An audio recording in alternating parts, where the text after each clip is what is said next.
आप देख रहे हैं इस वक्त आज का मुद्दा। पाकिस्तान के पीएम इमरान खान को सऊदी अरब से तगड़ा झटका लगा है। एक पाकिस्तानी मैगजीन का दावा है कि पिछले दिनों अक़वाम मुत्तहिदा जनरल असेंबली से लौट रहे इमरान खान जिस सऊदी तैयारे से अमेरिका से वापस आ रहे थे उसे खाली करा दिया गया था। जी हां, Pakistani weekly magazine Friday times का दावा है कि सऊदी अरब के क्राउन प्रिंस मोहम्मद बिन सलमान यूएन में इमरान खान के सिफारती तौर तरीकों से बेहद नाराज थे। पहले बताया गया था कि तकनीकी खराबी की वजह से तैयारा वापस लौटा था, लेकिन पाकिस्तान के मशहूर सहाफी नजम सेठी ने अपने एक आर्टिकल में दावा किया है कि सऊदी प्रिंस ने इमरान की तकरीर से नाराज होकर के अपना जहाज खाली करा लिया था। हालांकि पाकिस्तान सरकार के तर्जुमान ने इस रिपोर्ट को खारिज किया है, लेकिन नजम सेठी अपनी बात पर कायम है। उनका दावा यह भी है कि इस्लामिक समूह की क़यादत करने की पाकिस्तानी पीएम की कोशिशें सऊदी अरब को रास नहीं आई। सऊदी प्रिंस को पाकिस्तान की तरफ से ईरान के साथ ताल्लुकात भी मजबूत करने पर एतराज था। दरअसल पाकिस्तान की दिक्कत यह है कि वो अपने आप को इस्लामिक दुनिया, खासतौर से मुस्लिम दुनिया का दादा दिखाना चाहता है। हमारे पास न्यूक्लियर पावर, इसलिए हम दादा हैं।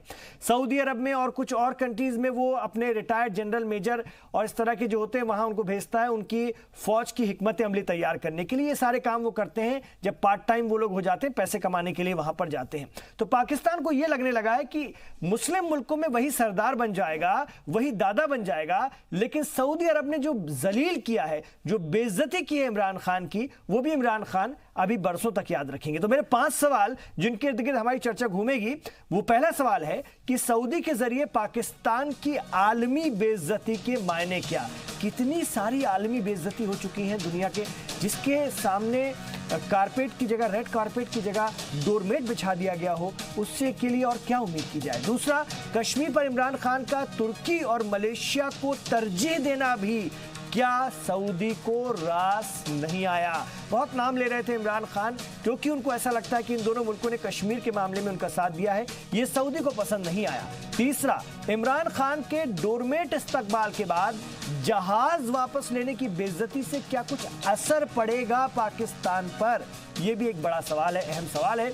चौथा सवाल, क्या इमरान खान ने एक इलाकाई मामले को इस्लामी पाकिस्तान और हिंदू भारत के बीच का तनाज़ा बनाने की नाकाम कोशिश की है। जिस तरह से पूरी इस्लामिक दुनिया, जिनको वो कह रहे थे हमारे साथ होगी, वो कोई नहीं आया, उन्होंने तमाम हिंदू मुस्लिम करके देख लिया, कोई फर्क नहीं पड़ा, और सऊदी अरब का ये रवैया। पांचवा सवाल, क्या मुस्लिम ममालिक के बीच दादागिरी का पाकिस्तान का ख्वाब टूट चुका है। ये ख्वाब वो बरसों से देखता आया है और ये उसकी दिली तमन्ना है। पाकिस्तान चाहता है कि वो कम से कम मुस्लिम मुल्कों के बीच में बहुत मजबूत बने और वो अपनी फौज के दम पर, अपने असलहों के दम पर और अपने न्यूक्लियर बम होने के दम पर वो वाहिद ऐसा मुस्लिम मुल्क है जिसके पास न्यूक्लियर पावर है। इसलिए वो अपने आप को ऐसा दिखाने की फिराक में रहते हैं, लेकिन हर तरफ से बदनामी और बेइज्जती, इतनी बड़ी जलालत ऐसी न्यूक्लियर पावर को मिल रही, ये बड़ा सवाल है। मेरे साथ बहुत खास मेहमान हैं, उनका तारुफ मैं आपसे करवा दूं। मेरे साथ इस वक्त लेफ्टिनेंट जनरल संजय कुलकर्णी साहब स्टूडियो में तशरीफ फरमा है, डिफेंस एक्सपर्ट हैं और पाकिस्तान की नसनाड़ी से अच्छी तरह से वाकिफ हैं, उनसे बात करेंगे। मेरे साथ इस वक्त प्रोफेसर विशाल मिश्रा साहब स्टूडियो में तशरीफ फरमा है, सियासी तज्जियाकार हैं, अक्सर हमारे प्रोग्राम का हिस्सा बनते हैं। मैंने अपने साथ सैयद यासिर जिलानी साहब को भी स्टूडियो में बुलाया है, भारतीय जनता पार्टी के सीनियर लीडर हैं, मरकजी हुकूमत में HRD मिनिस्ट्री में उच्च शिक्षा समिति के आप सदस्य हैं, मुस्लिम राष्ट्रीय मंच के कौमी तर्जुमान हैं और वो वाहिद मर्द मुजाहिद हैं जो कि इस वक्त 370 आर्टिकल हटने के बाद कश्मीर का दौरा करके लौटे हैं, कश्मीरी नौजवानों को खिताब करके लौटे हैं, ऐसे वक्त में जिसमें अच्छी अच्छी सियासी जमातों के अच्छे अच्छे लीडरों की हिम्मत नहीं हो रही है वहां पर जाने की, और जा भी रहने की कोशिश भी करते हैं तो प्रोपेगेंडा करने की कोशिश करते हैं। मेरे साथ इस वक्त स्टूडियो में संजीव कौशिक जी तशरीफ फरमा है, आप सियासी तज्जियाकार हैं और एक बहुत अच्छे आलोचक के तौर पर भी जाने जाते हैं। आइए शुरुआत करते हैं। मैं संजय कुलकर्णी जी आपके पास आना चाहूंगा। जहाज आधे रास्ते से वापस बुला लिया सऊदी अरब ने, वो सऊदी अरब जिसके लिए इमरान खान कार ड्राइव करते हैं, जिनके क्राउन प्रिंस के लिए, और ये बार बार हमेशा पाकिस्तान बताने की कोशिश करता रहा है कि सऊदी से बेहतर हमारा कोई फ्रेंड नहीं है। एक तो इस्लामिक दुनिया का सरदार बनना है अगर पाकिस्तान को, तो कहीं ना कहीं मजहबी जुड़ाव दिखाना होगा, और खादिमैन हरमैन शरीफैन से अगर ये जुड़ाव दिखता है तो इस्लामिक दुनिया पर बड़ा असर पड़ता है। लेकिन खादिमैन हरमैन शरीफैन भी अब इस तरफ तवज्जो नहीं दे रहे हैं। कैसे देखें पाकिस्तान की इस हालत को? इमरान, पाकिस्तान और सऊदी अरेबिया का बहुत पुराना रिश्ता है, इसमें कोई शक नहीं है। लेकिन पाकिस्तान और ईरान की बाउंड्री एक है जी। दूसरी बात, जब हम सऊदी अरेबिया को देखते हैं, सऊदी अरेबिया में तकरीबन 25 लाख पाकिस्तानी काम करते हैं और वो काफ़ी कुछ रेमिटेंस करते हैं पाकिस्तान को। इसके अलावा सऊदी अरेबिया की जो फौज है उसमें तकरीबन 70,000 पाकिस्तानी हैं, पाकिस्तानी ओरिजिन वाले जी। और उसके अलावा तकरीबन 20,000 पाकिस्तानी ट्रुप्स जो हैं इस रॉयल फैमिली को प्रोटेक्ट करते हैं। एक अजीब सी विडंबना है कि सऊदी अरेबिया ही एक ऐसा देश है जिसका परिवार का देश है जी। और पाकिस्तान एक ऐसा देश है जिसका फौज का अपना देश है। तो ये एक दो तरह के अजीब एक विडंबना है, लेकिन दोनों के बीच की जो रिश्ते हैं, सऊदी अरेबिया काफ़ी सालों से पाकिस्तान की मदद करता आया है और यहाँ तक कि न्यूक्लियर प्रोग्राम में भी सऊदी अरेबिया ने पाकिस्तान की मदद की है। पाकिस्तान हर हमेशा सोचता है कि सऊदी अरेबिया से पैसे लेकर के, जब फाइनेंशियल एक्शन टास्क फोर्स में भी अभी जब हो रहा है उसमें भी उसने उसको तकरीबन 6 खरब डॉलर दे करके उसको कोशिश की है मदद करने की। लेकिन इसके बावजूद भी इमरान खान का ये मानना है कि उन्होंने क्राउन प्रिंस से बात की थी और उनको मध्यस्थता करने के लिए उनकी एक तरीके से उनसे उन्होंने हाँ की थी। वैसे ही उनका ये मानना भी है कि ट्रंप ने भी उन्हें कहा है कि आप ईरान से बात कीजिए और देखिए कि इस तरह के जो हालात हो रहे हैं ईरान, सऊदी अरेबिया, अमेरिका, इसको आप किस तरीके से सुलझा सकते हैं। इन चीज़ों को मद्देनज़र देखते हुए और सब कुछ होते हुए जब इमरान खान सऊदी अरेबिया पहुंचे तो क्राउन प्रिंस ने उन्हें अपना जहाज दिया था जाने के लिए न्यूयॉर्क, जबकि वो वैसे उनका ओरिजिनल प्लान था कमर्शियल एयरक्राफ्ट जी।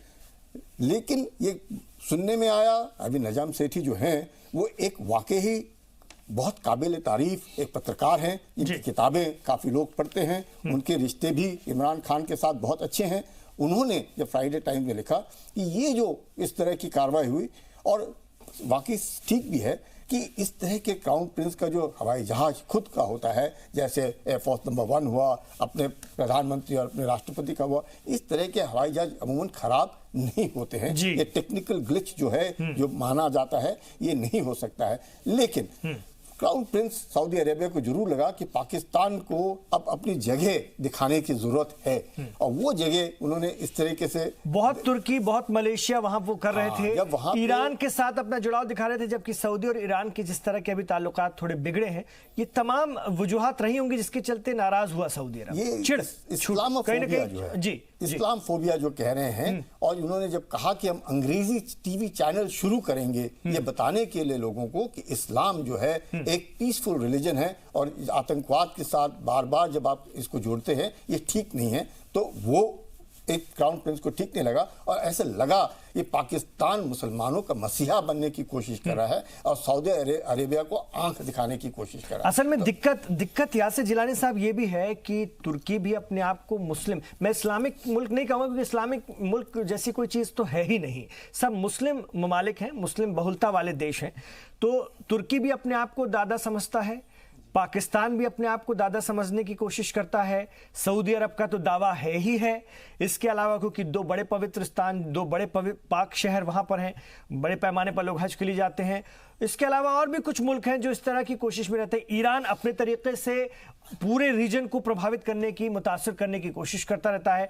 फिरके वाराना लड़ाई भी है, इधर इस्लामिक वर्ल्ड का दादा बनने की जद्दोजहद भी है, उसमें भी ये लोग आपस में जो खींचतान है उसका ये जो बेइज्जती पाकिस्तान की हुई है, इसमें सिर्फ कश्मीर ही वजह है या ये इनका नाम न लेना या 2-3 मुल्कों को तरजीह देना ये अखर गया सऊदी अरब को?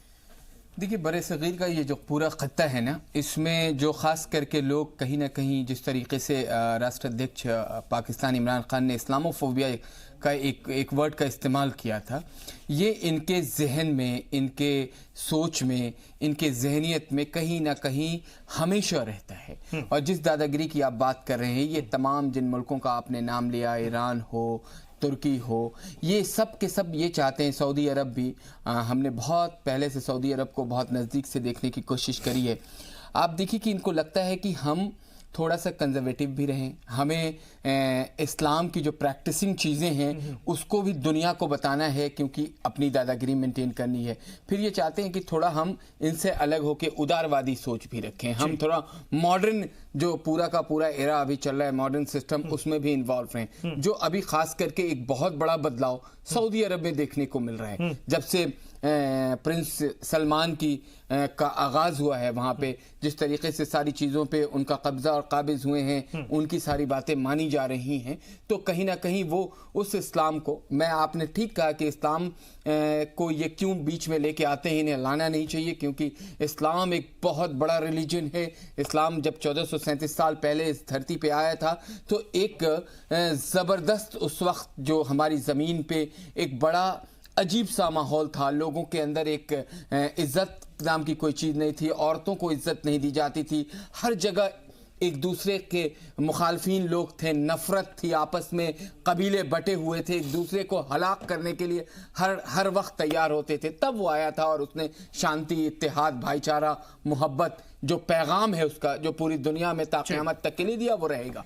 लेकिन मसला ये आया कि अब पाकिस्तान जिस तरह की हरकत पिछले 2-3 महीने से लगातार हम लोग इस पे डिबेट कर रहे हैं और कर रहा है, उसे इस बात का एहसास है कि वो हिंदुस्तान के एक ज़र्रे के बराबर भी कहीं खड़ा नहीं होता है। उसे इस बात का एहसास है कि हम कहाँ नीचे हाशिए पे जा रहे हैं इन सारी चीज़ों में। अपनी हरकतें बार बार देखिए, यूएन से भी जिस तरीके का उनकी स्पीच रही, उन्होंने क्या कहा, उन्होंने जो बात कही, या यूएन से वापस आने के बाद बड़ी नाराजगी थी सऊदी अरब को। जी इस स्पीच से भी सुनने में आया है कि जब आप क्राउन प्रिंस बहुत नाराज थे, पाकिस्तान कभी इतना लंबा बोला और दूसरों का जिक्र किया, कश्मीर को लेकर के आप सऊदी अरब से बात करते हैं, उनसे सपोर्ट लेने की कोशिश करते हैं, और वहां जाकर के आप दूसरी तरह से पेश करते हैं। देखिए मसला क्या है, मैं ये कूटनीतिक जो सिफारती जो नाकामी है उस पर बहुत नाराज, उसी बिंदु पे आ रहा था कि सऊदी अरब तो खुद अपने आप को मुसलमानों का सबसे बड़ा रहनुमा बनने की कोशिश करता है पूरे दुनिया में। वो ये कैसे बर्दाश्त करेगा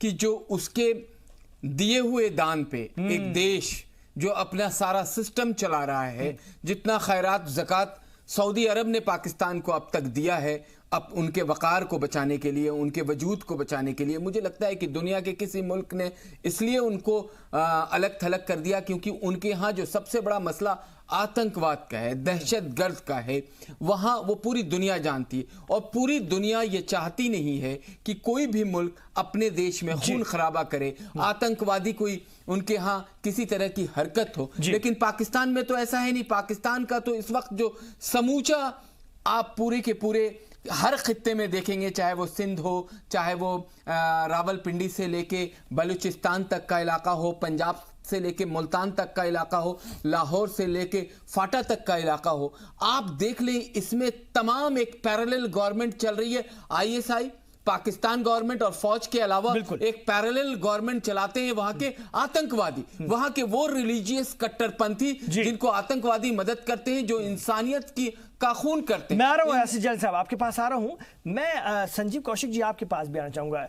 एक वजीर आजम को सऊदी अरब अपने सबसे बड़े एजाज से नवाजता है, सबसे बड़े सम्मान से नवाजता है नरेंद्र मोदी को, वजीर आजम नरेंद्र मोदी को, और एक वजीर आजम को आधे रास्ते से अपना प्लेन से उतरवा करके वापस अपना प्लेन बुलवा लेता है। और जो बात कुलकर्णी साहब ने कहा कि बड़े जो लीडरान होते हैं या जो प्रमुख हैं राष्ट्रों के, उनके प्लेन इतनी आसानी से खराब नहीं होते, ये तो बहुत ही ज्यादा मतलब अफसोस की भी बात है, शर्म की भी बात है और बहुत बड़ी बेइज्जती की बात है।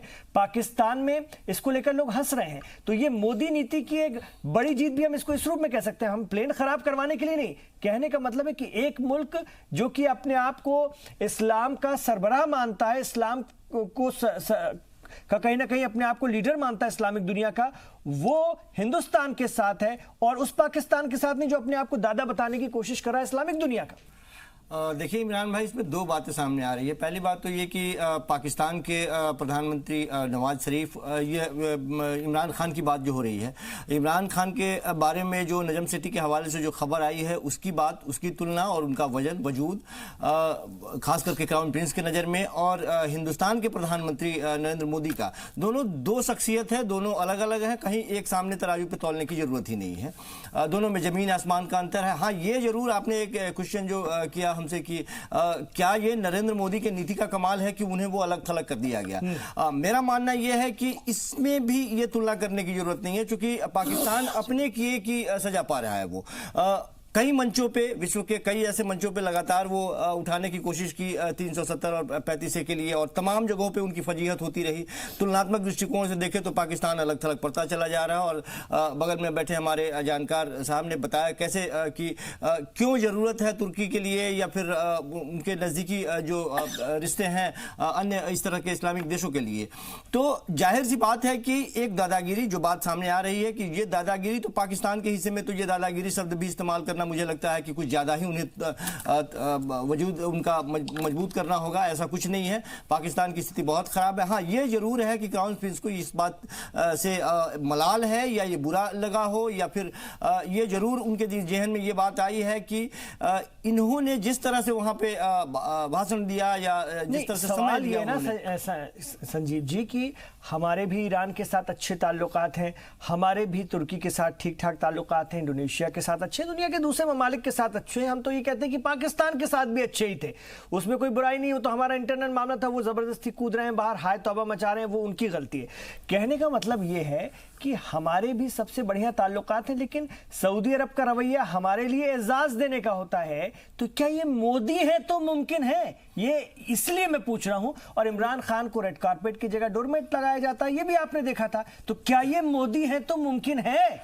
नहीं, आप जो कहलवाना चाह रहे हैं हमारे मुंह से कि मोदी है तभी ऐसा मुमकिन है, मैं समझता हूं कि उनकी भी तो कहीं ना कहीं भागीदारी चली जाती है ना। कह दीजिए आपके भी प्रधानमंत्री हैं कि नहीं मोदी जी? नहीं, कैसे नहीं, जी बोलिए तो सही। नहीं, कैसे नहीं है, मैं ये कह रहा हूं कि भारत का यदि कोई और भी प्रधानमंत्री होता बोलिए तो तुलना पाकिस्तान के प्रधानमंत्री से कहीं नहीं होती। आप कहिए कि आज का जो हमारा राष्ट्राध्यक्ष है उस पर हमें अभिमान है, हमारा सीना फक्र से चौड़ा हो जाता है जब हमारे प्रधानमंत्री दुनिया के, देखिए कि पूरे दुनिया का कोई ऐसा देश उनको नहीं देख रहा है, तो आप कहिए उसमें। नहीं, मैं बार बार कह रहा हूं कि आप बार बार उस वाली बात को अलग चले जाते हैं। ये चले जाते हैं कि आप सारे जोड़ के अंत में नतीजा ये निकालते हैं कि मोदी है तभी मुमकिन है। इससे पहले भारत भाई ये दौर है, मैं कह रहा हूं सरकार किसकी है, दौर किसका है, अंतरराष्ट्रीय संबंध किसके किस तरह से हैं। हमने दुनिया देखा, हमने अमेरिकी प्रेसिडेंट के साथ भी हमारे वजीर आजम का रोल देखा और जलवा देखा, और सऊदी अरब के क्राउन प्रिंस के साथ भी देखा, जलवा देखा। आप थोड़ा सा पीछे चले जाएंगे, मैं बार बार इस चीज को रिपीट कर रहा हूं कि यदि पीछे चले जाएंगे तो इससे पहले भी प्रधानमंत्री का जलवा रहा है वहां पे। इससे पहले भी उससे कौन इनकार करता है? मैं मौजूदा दौर की बात कर रहा हूं ना, मैं मौजूदा दौर की सियासत और हालात को देखते हुए भी तो समझने की कोशिश करना चाहिए ना। मैं ये कह रहा हूं कि ये भी अच्छा था और इससे पहले जो था वो भी अच्छा था। मैं पहले को बुरा कह ही नहीं रहा सर। आप तुलनात्मक दृष्टिकोण से देखेंगे तो पहले भी जिन लोगों ने, मैं तुलना नहीं कर रहा, मैं ये बात कर रहा हूं कि यदि वहां पे इस वक्त इमरान खान की बेइज्जती आलमी सतह पर हर जगह हो रही है और हिंदुस्तान का हर जगह सम्मान हो रहा है, हिंदुस्तान को हर जगह तरजीह दी जा रही है। तो मौजूदा दौर में तो ये मुमकिन है ना, ये मैं कह रहा हूं। अंतरराष्ट्रीय पटल पे हमारे देश की जो छवि है वो मजबूत हुई है। भले हम अंदरूनी मामलों में पिछड़ते हुए दिखाई दे रहे हैं, ये हमारे अपने मुल्क के अंदर की बात है, लेकिन अंतर्राष्ट्रीय छवि जिस तरह की बनी है पिछले 2-4-5 सालों में जो बनी है, निश्चित तौर पे हमें फक्र है। और थोड़ा ये कहने में भी कोई गुरेज नहीं है कि एक मजबूत छवि बनी है, तो मैं मानता हूँ ये कम से कम आपने माना। तो आज बड़ी दिक्कत थी, आप जो है ठीक है, आप इंटरनल मामलों को लेकर फिर भी तंज कर सकते हैं, लेकिन माना आपने कि इंटरनेशनली हमारी छवि मजबूत है। ठीक है, मैं आ रहा हूं प्रोफेसर विशाल, आपके पास आ रहा हूं। कैसे देखते हैं इमरान खान की एक और बेइज्जती को? अब तो बेइज्जतियों की मतलब लिस्ट इतनी लंबी है कि पुरानी बेइज्जतियां याद भी अगर हम करते रहेंगे तो प्रोग्राम खत्म हो जाएगा। हर लम्हे पर, हर महाज पर, हर मोर्चे पर बेइज्जती हुई है। अब कोई राष्ट्राध्यक्ष किसी राष्ट्राध्यक्ष को प्लेन से ही उतरवा ले और उस प्लेन को वापस बुला ले, इससे बड़ी बेइज्जती और क्या हो सकती है? देखिए इमरान भाई, इसमें कोई दो राय नहीं है कि जो वर्तमान समय में हमारी भारत सरकार है under the able guidance of our prime minister honourable Shri Narendra Modi ji के नेतृत्व में जो भारत की कूटनीति है वो अब एक नए मापदंड पर को स्थापित कर चुकी है और पूरी की पूरी दुनिया आज भारत की तरफ देख रहा है।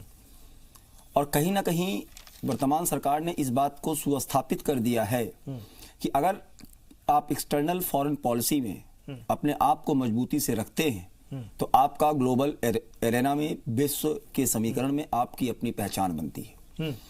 इमरान खान जी ने कई बार हर प्लेटफॉर्म को यूज किया, उन्होंने आर्टिकल 370 के मुद्दे पर लोगों का ध्यान खींच कर लाने के लिए, लेकिन पूरे के पूरे इस्लामिक देशों में से जो लगभग 47 देश हैं उसमें से शायद एक आध देशों को छोड़कर बाकी किसी भी देश ने इमरान खान जी की किसी भी बात को तवज्जो नहीं दिया और हर मोर्चे पर उन्होंने उठाने की कोशिश की। अभी आप यूनाइटेड नेशन जनरल असेंबली का स्पीच देखिए तो उन्होंने लगभग 17 बार, जहां तक मुझे याद है, उन्होंने 17 बार केवल और केवल आरएसएस और बीजेपी को जो है निशाना साधा और उन्होंने एक बहुत बड़ा वर्ड दिया वहां पे उन्होंने इस्लामोफोबिया का नाम दिया, इस्लामिक रेडिकलिज्म का नाम दिया। उन्होंने ये तक कहा कि अगर मैं भी होता कश्मीर में मतलब तो शायद बंदूक उठा लेता।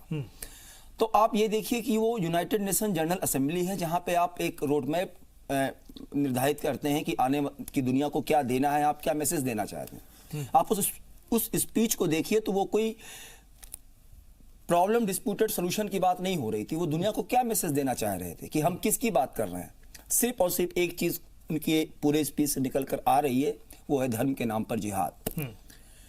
अब आप ऐसे में ये बताइए कि आज की जो व्यक्ति कंटिन्यूअस धर्म के नाम पर जिहाद की बात कर रहा है उस व्यक्ति की आप जड़ों में जाइए, go back to the history. Pakistan की जो उत्पत्ति है, पाकिस्तान का जो बर्थ हुआ है वो केवल और केवल धर्म के नाम पर हुआ है। 1937 का जब जनरल इलेक्शन हुआ करता था ब्रिटिश पीरियड के दौरान, तो मैं आपको याद दिलाना चाहूंगा कि मुस्लिम लीग वो भी सीट नहीं जीत पाई जो मुस्लिम लीग के लिए रिजर्व थी। तो हमारे जिन्ना साहब ने नारा दिया था Islam is in danger and Muslim are not safe in the hand of Hindus. ये 1937 का जनरल इलेक्शन था जिसने पूरे भारतीय राष्ट्रीय आंदोलन के दशा और दिशा को परिवर्तित कर दिया और वहां से हमारा ये एक रेडिकल कम्युनलिज्म वहां से शुरू हुआ जी। तो जब आप उत्पत्ति देखिए, जिस देश की उत्पत्ति धर्म के नाम पर हुई, अभी आप देखिए स्वतंत्र भारत आजादी के बाद जियाउल हक का नाम आपने सुना होगा। जियाउल हक साहब ने क्या कहा था, उन्होंने Quranic Quranic concept of war दिया था।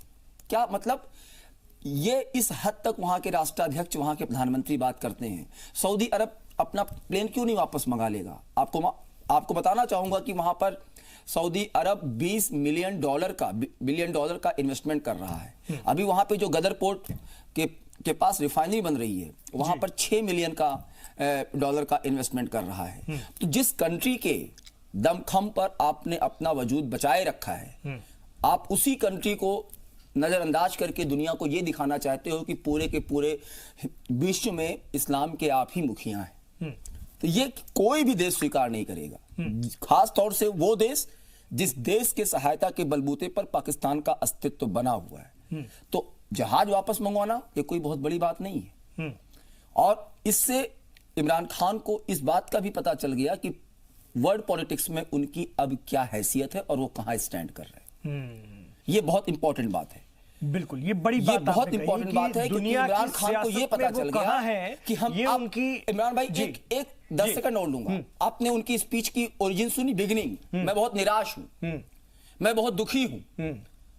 इंटरनेशनल प्लेटफॉर्म पे खड़े होकर जिस देश का राष्ट्राध्यक्ष ये बात करे कि मैं बहुत निराश हूं, मैं बहुत दुखी हूं, मैं कुछ कर नहीं पा रहा हूं और लोग मेरे लिए कुछ नहीं कर पा रहे, ये क्या दिखाता है? ये अपने आप में हताशा दिखाता है कि अब आपकी कहीं पर भी कोई दाल नहीं।